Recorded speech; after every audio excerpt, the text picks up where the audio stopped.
Hey guys, Joe here from Gear Gravity. Let's do a quick tip on these disc brakes. This customer came in and said, hey, I've got like 50% of my braking power. So I looked into it, bled the system, tried to get all the air bubbles out, and sometimes that's the problem, you have a squishy handle. But let's say your handle feels pretty good, like it's pretty firm. Let's say it's like maybe a teeny bit squishy. Here's what's going on. I've done this a few times with bikes. There's a piston right here, right where the screwdriver is pointing. There's one on each side. Some brakes have more, they have two on each side.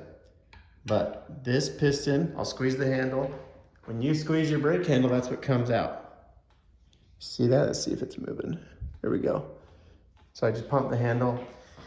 That's what squeezes your rotor and you get power. You get a big flat blade screwdriver, rock it back and forth. That's how you get the cups back in. So, what happens when you got mostly a good handle, you bled them, nothing happens? A lot of times, one of these pistons gets stuck. And sometimes it barely moves. And so if you give it like a quick eyesight, like, oh, it's moving. Take it off like this, squeeze the handle, make sure they both move. So what I did is, let's say this cup right here is moving freely, and the one you can see in the camera is not. So all I do, I get these cool pliers, clamp on there.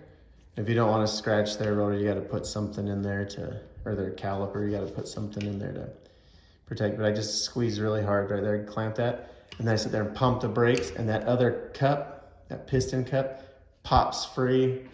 Then you don't have to tear your caliper apart. And you're smooth sailing. So check us out, Gear Gravity, premium tips, premium gear.